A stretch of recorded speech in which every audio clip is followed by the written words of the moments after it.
तो भगवान श्री राम ने कहा, जे गंगा जल आनी चढ़ाई है ते साहिब जे मुक्ति नर पाई।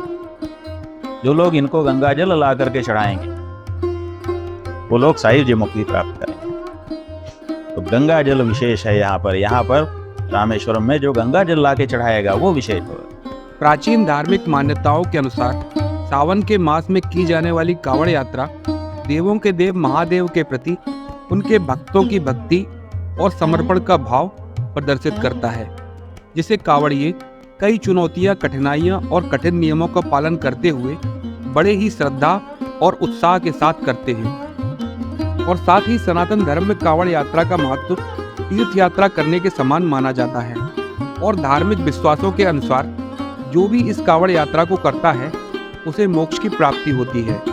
तो आइए मेरे साथ शुरुआत करते हैं अपने आराध्य महादेव को खुश करने के लिए एक कांवड़ यात्रा की।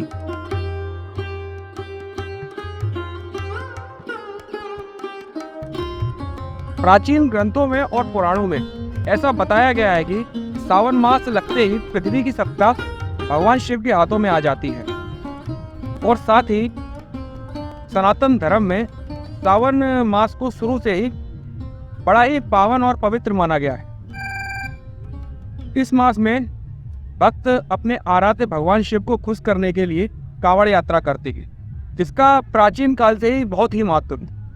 तो मित्रों, आज की इस वीडियो में हम आपको लेकर चलने वाले हैं एक कांवड़ यात्रा पर, जो कि श्रद्धा और भक्ति का एक अद्वितीय उदाहरण है। तो आइए फिर शुरू करते हैं। कांवड़ यात्रा प्रारंभ करने से पहले सभी कांवड़िए अच्छे से गंगा जी के पवित्र जल में स्नान करने के बाद अपनी अपनी कांवरों को अच्छे से सजाते हैं और फिर आखिर में अपने अपने तरीके से जल भर के अपनी कांवरों को यात्रा के लिए तैयार करते हैं। तो मित्रों, यहाँ एक कांवर बन रही थी, भैया हमें मिले। तो भैया जरा बताएंगे किस किस प्रकार की कांवर होती है या किस किस प्रकार से इसको ले जाया जाता है? कांवर ये भक्त का भाव है, जिस प्रकार से कांवर ले जाई जा सके। धार्मिक परंपरा है ये कोई है नहीं कि कांवर हाथ वाली कांवर है। लोग भक्के भी कांवर ले जाते हैं, जिसको डाक कांवर बोला जाता है। लोग वजन के हिसाब से भी कांवर ले जाते हैं, लोग हाथ में भी कांवर ले जाते हैं। तो जिस भाव से भक्त कांवर को ले जाना चाहे, गंगा जल जिस भाव से ले जाना चाहे, भगवान शिव पर जिस भाव से चढ़ाना चाहे, इस प्रकार से हम कांवर ले जाते हैं। और ये महीना बहुत पुनीत होता है सावन का। आप किस प्रकार से ले जा रहे हैं? ये हाथ वाली कांवर है, कंधे वाली कांवर। हाथ में ये हाथ से तो सभी कांवरें जाती हैं, लेकिन ये कंधे वाली कांवर है। हम इसे कंधे पर ले जाएंगे जी। कब से कर रहे हैं आप ये? अब कब से कर रहे हैं? ऐसे तो मुझे याद नहीं ये मेरी कौन सी कांवर है, लेकिन सबसे पहली बार जब हम आए थे मित्रों के साथ, सभी के साथ, लगभग 8 या 9 वर्ष हो गई होंगी। गंगा जी के इस घाट का और इस क्षेत्र का क्या महत्व है, थोड़ा सा उसके बारे में भी हमें बताइए। ये सोरो घाट है और ऐसी मान्यता है कि भगवान विष्णु जी ने जब पृथ्वी बचाने के लिए सूअर का अवतार लिया तो इसी क्षेत्र में लिया और यहाँ भगवान विष्णु का अवतार माना जाता है। तो कितना समय लगे जाएगा आपको आपके लक्ष्य तक पहुँचने में? लगभग 15 घंटे लगते हैं। चलिए, समय देने के लिए बहुत बहुत धन्यवाद आप। ठीक, धन्यवाद। तो मित्रों, ये हमारी कांवर है और आज के इस वीडियो में हम इसके साथ जाएंगे इसकी यात्रा में। और जब तक इसका जल अभिषेक शंकर जी पर नहीं हो जाता, हम इस कांवर के साथ ही रहेंगे। और इस कांवर का प्रतिनिधित्व कर रहे हैं हमारे भाई अमन कुलश्रेष्ठ बाबा महाराज जी। तो भाई बताएंगे जरा, ये किस प्रकार की कांवर है? ये सर इसमें करीब 80 किलो का वजन होगा। हाँ ठीक है, ये हम अभी निकलेंगे 5 बजे। हाँ, तो सुबह 12-13 घंटे में हम घर पे पहुंचेंगे। 80 किलोमीटर का रन होगा हमारा चलने का। तो कैसे क्या क्या व्यवस्था कर रहे हैं इसमें कांवर में आप? इसमें हम अभी इसका कैप पैक कर रहे हैं इसका, जिससे जल बाहर चल के इससे जल बाहर नहीं निकलेगा इसका। हाँ, फुल्ली ऑटोमेटिक है ये। चलो फिर आगे देखते हैं वीडियो में कैसे कैसे जा रही है कांवर। अटूट श्रद्धा, भक्ति, संयम और अपने आराध्य महादेव के प्रति पूर्ण आत्मसमर्पण से ही एक कांवड़ यात्रा का पूरा होना संभव है। या दूसरे शब्दों में कहें कि भगवान शिव की भक्ति ही हमें सच्चे अर्थों में जीवन जीने की एक कला सिखाती है। या सीधे शब्दों में कहें कि कैसे जीवन में संयम, धैर्य और समर्पण के साथ हमें आगे बढ़ना चाहिए। तो मित्रों, बस थोड़ी ही देर में हमारी कांवड़ यात्रा निकलने वाली है बने रहिए इस वीडियो में और साथ ही जानिए कांवड़ यात्रा से थोड़ा इतिहास और एक अद्भुत यात्रा का आनंद लीजिए। तो आइए फिर शुरू करते हैं कांवड़ यात्रा में। ये बताया जाता है कि जब त्रेता युग में भगवान श्री राम लंका विजय के लिए वानर भालुओं की सेना को लेकर के प्रस्थान कर रहे थे तो समुद्र बीच में आ गया, क्योंकि लंका समुद्र के बीच में बसी हुई। समुद्र के बीच में एक त्रिकूट नाम का पहाड़ था, उसी पहाड़ी पर लंका बसी। गिरि त्रिकूट ऊपर बस लंका। तो भगवान को समुद्र पार करके जाना था। समुद्र से प्रार्थना की गई। समुद्र ने पहले तो सुना नहीं, लेकिन बाद में सुना और कहा महाराज हमारे ऊपर आप सेतु बना दी। तो सेतु बनाने के लिए व्यवस्था हो गई। क्या व्यवस्था हुई कि नल और नील नाम के जो दो वानर थे उनको आशीर्वाद था कि इनके द्वारा पत्थर भी अगर पानी पे रख दिया जाएगा तो वो तैरेगा। तो उन्होंने कहा कि हमको भगवान ने ऋषि मुनियों का आशीर्वाद प्रदान करवा दिया है, हम ये कर सकते हैं कि समुद्र के ऊपर पानी के ऊपर पत्थर रखेंगे तो तैरेगा, डूबेगा नहीं। तो ठीक है, ये कहा कि ठीक, लेकिन समुद्र के ऊपर पत्थर मान लो रख भी दें तो वो तैरेगा, लेकिन वो तो तैर के कहीं भी चला जाएगा। तैरता तो रहेगा लेकिन एक उसकी प्रतिष्ठा होनी चाहिए, वो स्थिर होना चाहिए। एक ही जगह पे स्थिर रहेगा तब तो लोग आवागमन कर सकें। तो ऐसी स्थिति में भगवान ने सोचा कि प्रतिष्ठा के लिए क्या करना चाहिए। तो सेतुबंध रामेश्वर की प्रतिष्ठा उन्होंने। यहाँ पर ये बात उल्लेखनीय है कि जो रामेश्वर हैं ये ज्योतिर्लिंग है, ये ज्योति के रूप में प्रकट हैं, इनकी प्रतिष्ठा नहीं होती है।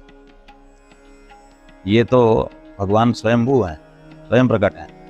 तो जो स्वयंभू शिवलिंग होते हैं उनकी प्रतिष्ठा नहीं होती। लेकिन आप लोगों ने कथा में सुना है कि रामचंद्र जी ने रामेश्वर प्रतिष्ठा की। तो बहुत से लोगों के मन में ये आ जाता है कि रामेश्वर भगवान की प्रतिष्ठा हुई। तो यहाँ रामेश्वर जी की जो प्रतिष्ठा है असल में वो क्या है, ये समझने की जरूरत है। तो वो आपको ऐसे समझ में आ जाएगा कि सेतुबंध प्रतिष्ठा है। सेतु को बांधा कि सेतु जो है एक तो पत्थर एक दूसरे में बंध जाए और वो प्रतिष्ठित रहे, एक ही जगह पर स्थिर रहे। तो वो भगवान से प्रार्थना की गई, हे रामेश्वर, जो वहाँ ज्योतिर्लिंग के रूप में पहले से ही विराजमान, हम बालू का शिवलिंग बना करके भगवान ने उनको प्रकट माना और प्रकट मान करके उनसे प्रार्थना की कि इस सेतु को प्रतिष्ठा दो, स्थिर करो। ठीक है ना, सेतुबंध रामेश्वर, इसीलिए उनका पूरा नाम है सेतुबंध रामेश्वर। रामेश्वर नहीं है, रामेश्वर तो पहले से है, ये सेतुबंध रामेश्वर है। ठीक है, खैर, तो प्रतिष्ठा कर दी। अब प्रतिष्ठा करने के बाद उन्होंने भगवान का नामकरण किया रामेश्वर। उसमें जो ऋषि मुनि थे उन लोगों ने पूछा कि रामेश्वर का मतलब क्या है, तो भगवान ने बताया राम का जो ईश्वर। तो राम का जो ईश्वर वो रामेश्वर, अगर ये अर्थ करेंगे तो राम तो अभी आए, प्रतिष्ठा की उन्होंने, और भगवान तो पहले से हैं।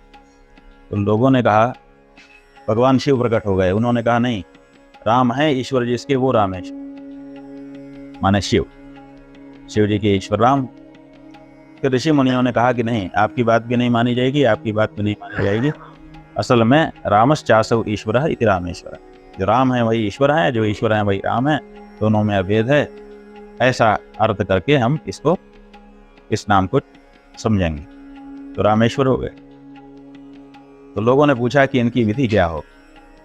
मुख्य विधि ऐसा होता है कि हर देवता की पूजा की एक विधि होती है जो शास्त्र में बताई गई, लेकिन जो पुजारी होता है वो उसमें कुछ विशेष अपना लगा देता है, अपनी विशेषता को भगवान के विग्रह में प्रदर्शित कर देता है कि हमारे भगवान में ये वैशिष्ट है। क्योंकि अगर भगवान में विशेषता नहीं होगी तो जैसे सब भगवान है वैसे ही वो भी हो जाएंगे, तो जनरल हो जाएंगे। तो जनरल ना हो जाएं, उनको विशेष प्रदान करने के लिए, वैशिष्ट प्रदान करने के लिए कुछ विशेषता लगाई जाए।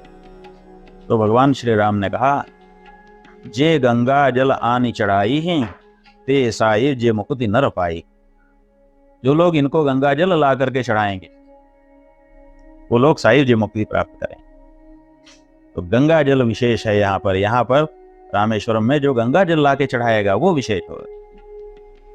बाकी सब जगह जलाभिषेक हो रहा है, वहाँ गंगा जलाभिषेक है, गंगा जल को विशेष कर दिए।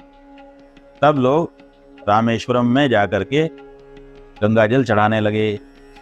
अब ये जो गंगा जल है बंधु, ये वहाँ चढ़ने लगा क्योंकि राम जी ने एक व्यवस्था बना दी। ये कह दिया कि जे गंगा जल आनी चढ़ाई है ते साहिब जे मुक्ति नर पाई।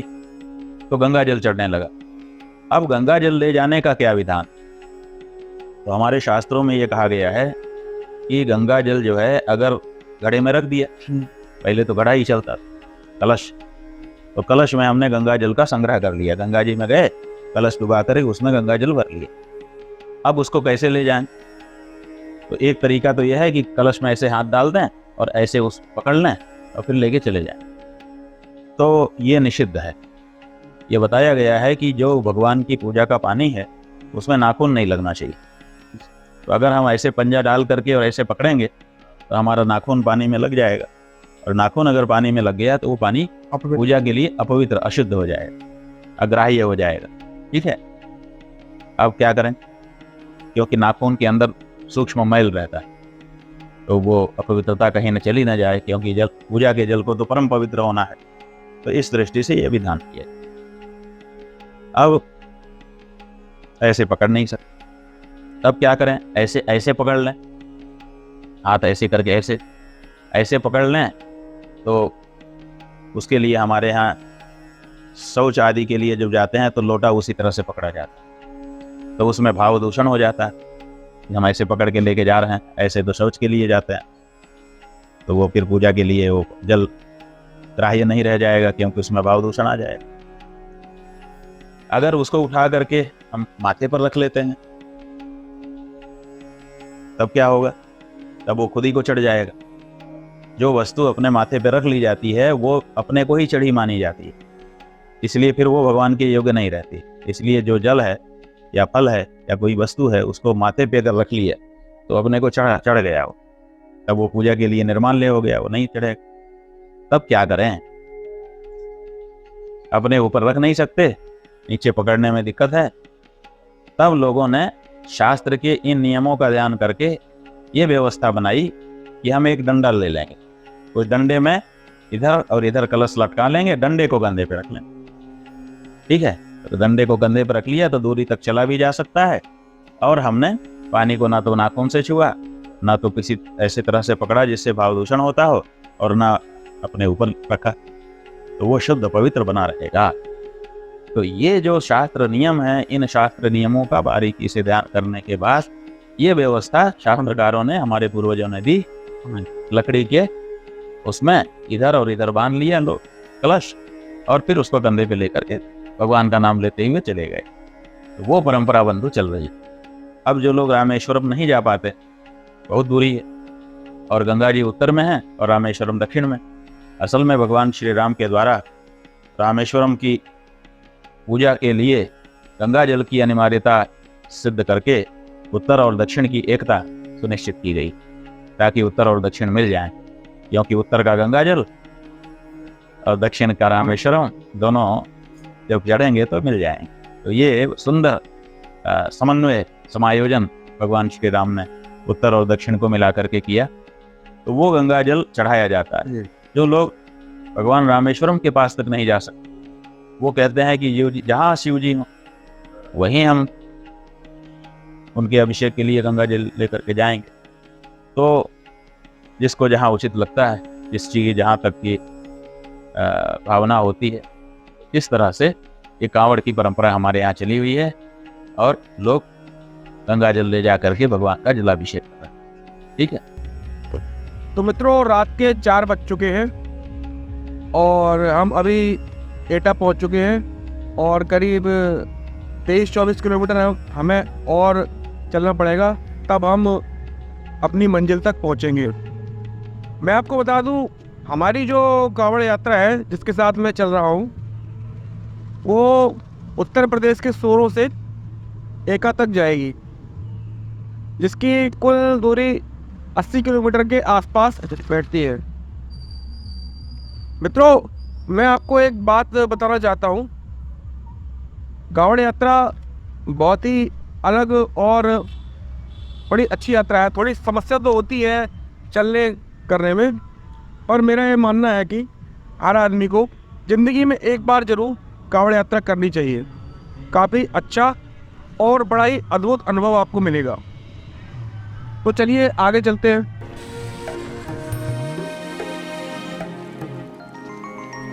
प्राचीन पुराणों के अनुसार कांवड़ यात्रा की परंपरा समुद्र मंथन से जुड़ी हुई है। कहते हैं कि समुद्र मंथन से निकले विष को पी लेने के कारण भगवान शिव का कंठ नीला हो गया था और वे नीलकंठ कहलाए। लेकिन उसके बाद विष के नकारात्मक प्रभावों ने भगवान शिव को घेर लिया था। शिव को विष के नकारात्मक प्रभावों से मुक्ति दिलाने के लिए ऐसा कहते हैं कि उनके अनन्य भक्त रावण ने सर्वप्रथम कांवड़ में जल भरकर भगवान शिव का जल अभिषेक किया था और उन्हें नकारात्मक प्रभावों से मुक्ति दिलाई थी। और साथ ही कुछ विद्वानों का ऐसा मानना है कि सर्वप्रथम कांवड़ यात्रा भगवान परशुराम ने की थी। प्राचीन ग्रंथों और पुराणों में लिखित देव कथाएं और उनसे जुड़ा इतिहास कुछ भी हो सकता है, पर अपने आराध्य महादेव की भक्ति की इस यात्रा में हमें समर्पण, प्रेम और विश्वास का मार्ग अपनाना चाहिए, जिससे हमारे जीवन के सच्चे अर्थों में शांति और संतोष की प्राप्ति हो सके। तो मित्रों, हमारी कांवड़ यात्रा अब अपने आखिरी चरण में है। थोड़ा देखते हैं किस विधि विधान से इसका जल अभिषेक शंकर जी पर किया जाता है। तो आइए इधर देखते हैं।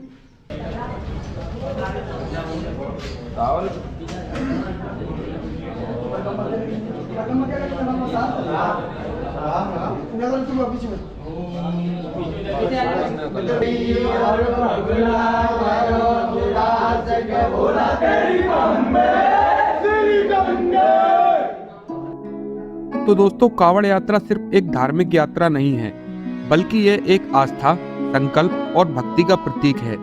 यह हमें सिखाती है कि जब हम दृढ़ संकल्प और श्रद्धा के साथ किसी लक्ष्य की ओर आगे बढ़ते हैं तो हमें किसी भी कठिनाई का सामना करने की शक्ति मिलती है। तो आइए इस यात्रा के मूल्यों को अपने जीवन में अपनाएं और एक बेहतर समाज का निर्माण करें।